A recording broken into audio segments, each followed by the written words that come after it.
Assalamualaikum warahmatullahi wabarakatuh. Halo semuanya, perkenalkan nama saya Dwi Indri Wulandari dari kelas SPS 7 jurusan Perbankan Syariah, Fakultas Ekonomi dan Bisnis Islam. Di sini saya akan memenuhi tugas individu dalam mata kuliah pengantar ekonomi Islam yang dimana harus menjelaskan bab 9 tentang perilaku ekonomi dalam perspektif Islam. Yang terdapat 6 materi, yaitu yang pertama ada hubungan manusia dengan ekonomi, kedua Homo economicus ke Homo ethicus, ketiga sifat manusia dalam Al-Quran, 4 karakteristik antara keinginan dan kebutuhan, 5 memahami dan menjelaskan perbedaan konsep konsumsi dan produksi dalam Islam, 6 konsep masalah dalam konsumsi dan produksi. Kita ke materi yang pertama, yaitu hubungan manusia dengan ekonomi. Dalam literatur ekonomi konvensional, ilmu ekonomi diartikan sebagai kajian tentang perilaku manusia dan masyarakat dalam memilih cara menggunakan sumber daya yang langka dan memiliki beberapa alternatif penggunaan dalam rangka memproduksi berbagai komoditas untuk disalurkan, baik saat sekarang maupun masa yang akan datang, kepada berbagai individu dan kelompok yang ada dalam suatu masyarakat. Manusia dan ekonomi merupakan dua hal yang tidak dapat dipisahkan. Hal ini terutama disebabkan karena manusia adalah sumber utama penggerak kegiatan ekonomi itu sendiri, sehingga jika tidak adanya manusia maka kegiatan ekonomi itu tidak akan berjalan dengan baik. Dalam kondisi perekonomian modern seperti sekarang, hubungan manusia dengan ekonomi tidak lagi bersifat individual, tetapi sudah pada tataran sektoral yang melibatkan para pelaku ekonomi di berbagai sektor antara satu negara dengan negara lainnya.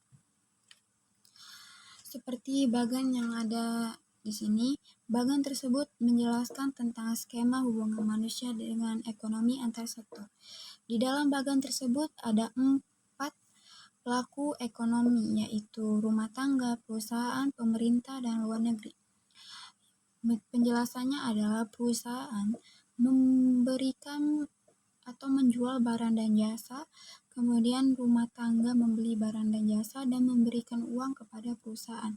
Begitupun sebaliknya, rumah tangga menyediakan faktor produksi, perusahaan menggunakan faktor produksi yang telah disediakan rumah tangga, kemudian perusahaan akan membayar uang kepada rumah tangga. Rumah tangga maupun perusahaan harus membayar pajak kepada pemerintah agar pemerintah dapat memberikan subsidi atau bantuan serta jasa pelayanan kepada perusahaan maupun rumah tangga. Sedangkan sektor luar negeri itu berkaitan dengan ekspor dan impor. Masuk ke materi dalam sangat berbeda dengan ekonomi konvensional. Dalam konteks ekonomi Islam, manusia merupakan khalifah Allah Subhanahu wa Ta'ala di muka bumi yang ditugaskan untuk mengatur segala urusan dunia dengan baik dan teratur. Contohnya dalam hal produksi, misalnya manusia menggunakan sumber utama dari alam dan sumber penunjang berupa alat-alat seperti mesin, robot, dan berbagai teknologi lainnya. Tetapi sumber utama dan pendukung tadi tidak akan berjalan dengan lancar dan menghasilkan barang dengan baik ketika manusia tidak menggerakkannya. Hal ini dapat dipastikan bahwa sumber dari segala sumber itu sendiri adalah tenaga manusia. Berbeda dengan ekonomi konvensional yang memiliki masalah kelangkaan, dalam ekonomi Islam, kelangkaan bukan merupakan masalah utama, karena Allah Subhanahu wa Ta'ala dengan firman Allah Subhanahu wa Ta'ala dalam Al-Quran Ibrahim ayat 32 sampai 34 yang dimana yang memiliki inti artinya adalah Allah Subhanahu wa Ta'ala menyediakan sumber daya yang cukup di bumi ini untuk manusia agar dapat memenuhi kebutuhan dan mengambil manfaat darinya. Materi kedua adalah dari Homo economicus ke Homo ethicus. Istilah Homo economicus sendiri diartikan sebagai seperangkat sifat dan perilaku tertentu yang dikaitkan dengan tindakan seseorang dalam berbagai kegiatan ekonomi. Homo economicus juga syarat dengan kepentingan pribadi dan hanya berpikir untuk dirinya sendiri atau disebut selfish individual. Berbeda dengan Homo economicus, Homo ethicus merupakan konsep yang sangat mementingkan bukan hanya self-interest tetapi juga public interest. Karena Homo ethicus menganut konsep kemanusiaan yang bersifat jujur dan dapat dipercaya. Selanjutnya, materi ketiga, yaitu sifat manusia dalam Islam. Allah Subhanahu wa Ta'ala menciptakan manusia dengan tubuh dan fungsionalitas yang efektif dan efisien, yang dilengkapi dengan kemampuan untuk memahami, berbicara, mengatur, dan berbuat bijak yang tidak didapati pada tumbuhan ataupun hewan lainnya. Dalam tafsir Al-Wajiz, Al-Zuhaili menyebutkan bahwa Allah Subhanahu wa Ta'ala menciptakan manusia dengan tidak saja memiliki bentuk fisik yang sempurna, tetapi juga dihiasi dengan akal, lisan, dan kelebihan lainnya atas kebanyakan makhluk yang ada di muka bumi ini. Selanjutnya, kita akan membacakan materi keempat, yaitu karakteristik keinginan dan kebutuhan. Karakteristik keinginan dan kebutuhan menurut ekonomi konvensional adalah kebutuhan dan keinginan. Tetapi dalam ekonomi Islam, konsep ini memiliki perbedaan. Menurut Imam Al-Ghazali menyebutkan dua hal kebutuhan dan keinginan dengan istilah yang berbeda. Keinginan sebagai raghbah, sedangkan syahwat dan kebutuhan sebagai hajat. Hajat merupakan cerminan kebutuhan asasi manusia dalam rangka mempertahankan kelangsungan hidup dan menjalankan fungsinya sebagai manusia, seperti kebutuhan akan makanan, minuman, pakaian, dan lain sebagainya. Sedangkan syahwat merupakan dorongan keinginan manusia untuk memperoleh sesuatu dalam rangka pemenuhan kebutuhan psikis. Selanjutnya, dalam berbagai literatur ekonomi, kebutuhan dibagi berdasarkan sifat, waktu, subjek, dan kepentingan dan jenisnya. Pertama, jika dilihat berdasarkan sifat, kebutuhan terbagi dua, yaitu kebutuhan jasmani dan kebutuhan rohani.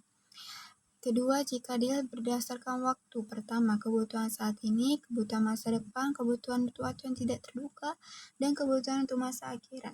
Ketiga, jika melihat berdasarkan subjek, kebutuhan dibagi menjadi dua, yaitu subjek individu dan subjek kelompok.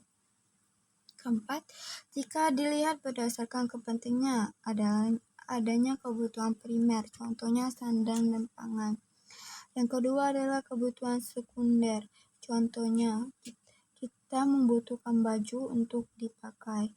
Sedangkan yang terakhir adalah kebutuhan tersier, yaitu kebutuhan mewah seperti pesawat terbang, kapal pesiar, helikopter, dan lain-lainnya. Yang terakhir adalah berdasarkan jenisnya, dibagi menjadi 5, yaitu fisiologis, keselamatan, sosial, esteem, aktualisasi diri. Perbedaan kebutuhan dan keinginan jika dilihat dari sifat hasil ukuran sumber. Kebutuhan bersifat objektif, memiliki hasil yang melihat dari manfaatnya.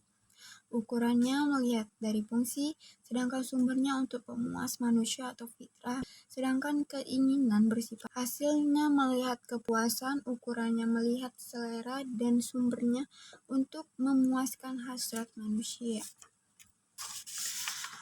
Yang materi kelima adalah konsumsi dan produksi dalam perspektif Islam. Dalam pola konsumsi dalam ekonomi Islam adalah dijelaskan bahwa pemenuhan kebutuhan dalam Islam merupakan upaya yang memberikan kebaikan dunia dan akhirat bagi konsumen itu sendiri atau maksimum masalah. Sedangkan produksi diartikan sebagai upaya mengolah sumber daya alam agar menghasilkan bentuk terbaik yang mampu memenuhi kemaslahatan manusia. Pandangan melarang produsen untuk memproduksi sesuatu yang merusak akidah, melucuti identitas umat, memudarkan nilai-nilai agama dan akhlak, menyibukkan pada hal yang sia dan menjauhkan dari keseriusannya. Yang terakhir ada materi konsep maslahah dalam konsumsi dan produksi. Maqasid syariah merupakan perwujudan dari unsur mengambil manfaat dan menolak kemudaratan dalam kehidupan, baik untuk dunia maupun untuk kehidupan akhirat, karena tujuan syariat kepada manusia pada dasarnya adalah mengambil manfaat dan menolak kemudaratan. Menurut Al-Syatibi mendefinisikan makosyid syariah sebagai hukum-hukum yang disyariatkan Allah SWT untuk menegakkan kemaslahatan akhirat dan kemaslahatan dunia. Sekian materi dari saya pamit diri dengan mengucapkan wassalamualaikum warahmatullahi wabarakatuh dan terima kasih.